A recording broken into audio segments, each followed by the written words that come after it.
Hai hai hai, kembali lagi di Dunia Ini Talk Show. Selamat datang di acara Dunia Talk Show kita. Oke sobat, topik kita hari ini adalah pasar modal yang lagi ramai dibahas terutama di kalangan kelas dan atas Gen Z yang sering FOMO soal investasi. Apakah mereka tertarik karena ingin cepat kaya atau ada alasan lain? Langsung saja kita sambut narasumber kita.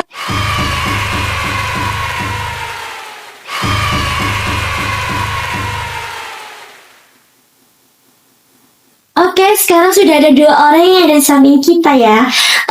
Boleh dong perkenalan di penontonnya dulu? Halo teman-teman, perkenalkan saya Reva Ayu Pratiwi dan teman saya Karina Nabila Azara. Oke, dengar-dengar dari berita kalian para investor muda, pastinya udah mengenal pasar modal. Di sini kita akan bertanya, seperti apa sih pasar modal itu? Jadi teman-teman, pasar modal adalah tempat bertemunya pihak yang membutuhkan dana seperti perusahaan dan pemerintah dengan pihak yang memiliki kelebihan dana, yaitu investor. Kalau kita bertanya tentang investor dan cara kerjanya mereka itu seperti apa ya? Investor tidak datang di kantor maupun perusahaan dan tidak juga mempekerjakan sistemnya, tapi memiliki aset yang dia beli. Uang aset ini akan digunakan untuk membeli aset dan aset yang akan bekerja menghasilkan uang kembali untuk mereka. Oh, jadi simpelnya uang yang bekerja untuk kita. Oke, benar nggak sih kalau ingin kaya, pasar modal adalah tempatnya? Benar, pasar modal digunakan untuk membangun kekayaan investasi, tapi salah jika dijadikan sebagai tempat cari kaya instan. Kalau mau instan, bukan pasar modal tempatnya, tapi dukun. Bener tuh, tinggal duduk-duduk di bacain mantra, terus habis itu buka mata udah ada merah-merah di depan kita. Ya kan, bener banget. Oke, lanjut. Dan sangat disayangkan jika Bapak, Ibu, dan Anda semua tidak mengenal pasar modal. Karena di sanalah harta karun tersimpan. Lanjut, instrumen pasar modal ada saham, obligasi, reksadana. Bedanya apa? Kalau saham adalah tanda kepemilikan sebagian perusahaan. Contohnya, kita beli saham dari perusahaan PT ABC yang artinya kita ikut bisnisnya. Kemudian kalau mereka untung, kita juga untung lewat dividen atau kenaikan harga saham. Kemudian obligasi. Obligasi adalah surat utang yang kamu berikan kepada perusahaan ataupun pemerintah. Contohnya kita beli obligasi dari pemerintahan RI, yang artinya kamu memberikan utang kepada negara dan mereka akan membayarnya bunganya secara rutin dan akan mengembalikan pokok periode sepenuhnya.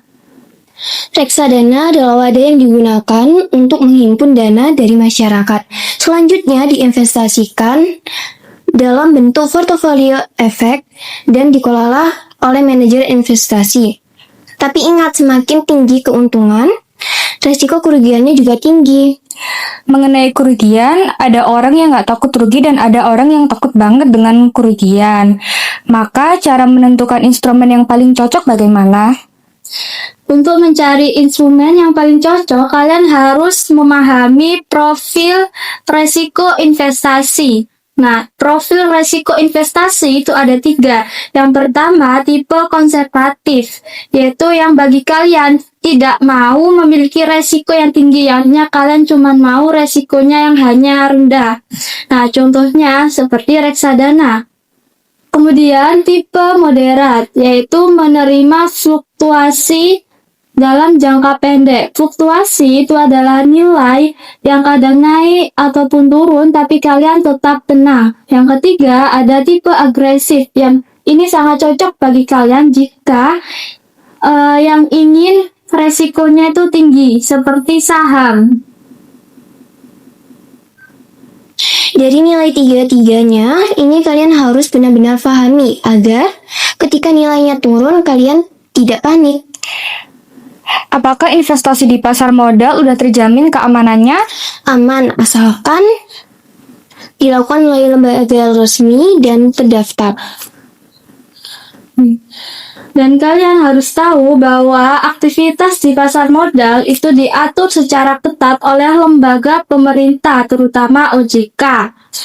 Kemudian, dan ada namanya bank kustodian, yaitu tempat penyimpanan aset investor secara aman. Supaya lebih paham lagi, kita akan langsung lihat video grafiknya ya. Nah, aku bakal tunjukin ke kamu saham yang sehat itu gimana. Ya. Ini tuh contoh grafik yang menunjukkan 5 tahun ke depan.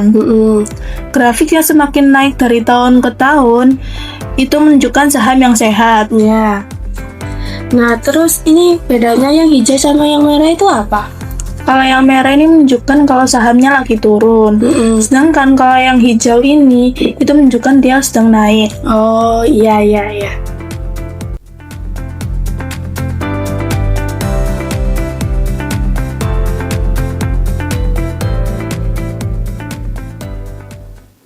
Dari video tadi, kenapa sih grafik itu bisa naik dan turun? Jadi karena dipengaruhi permintaan dan juga penawaran, kemudian kinerja perusahaan. Simpelnya, kalau banyak yang beli, harganya naik. Kalau banyak yang jual, harganya turun. Akhir-akhir ini banyak Gen Z yang FOMO investasi karena tren di sosmed. Contohnya nih, saham lagi naik kan cuan tuh. Jadi mereka tertarik cari investasi di usia di bawah 18 tahun, gimana tuh? Di usia itu, investasi terbaik bukan saham, bukan kripto, bukan bisnis besar, tapi investasi THD diri sendiri. Yang artinya kalian harus menanamkan ilmu, skill, dan cara berpikir. Inilah investasi terbaik di umur 18 tahun. Dan teman-teman, dunia itu keras. Tapi orang yang membekali 3 hal tadi tidak akan terkejut. Dan hasilnya mungkin gak terlihat sekarang, tapi 3-5 tahun ke depan kalian akan berterima kasih pada diri kalian. Jadi kesimpulannya, umur muda itu bukan waktu yang santai ya, tapi waktu untuk menang 3 hal karena masa depan tidak dibangun saat kamu udah 5 tahun, benar? Benar. Iya. Tapi saat kamu umur 15 dan 18 tahun, jadi tertariklah kalian terjun di pasar modal. Tapi ingat, jangan siap ketika nilainya naik, tapi siaplah ketika nilainya turun. Oke, terima kasih sudah mendengarkan Tech Show kita pada hari ini. Sampai jumpa di lain waktu.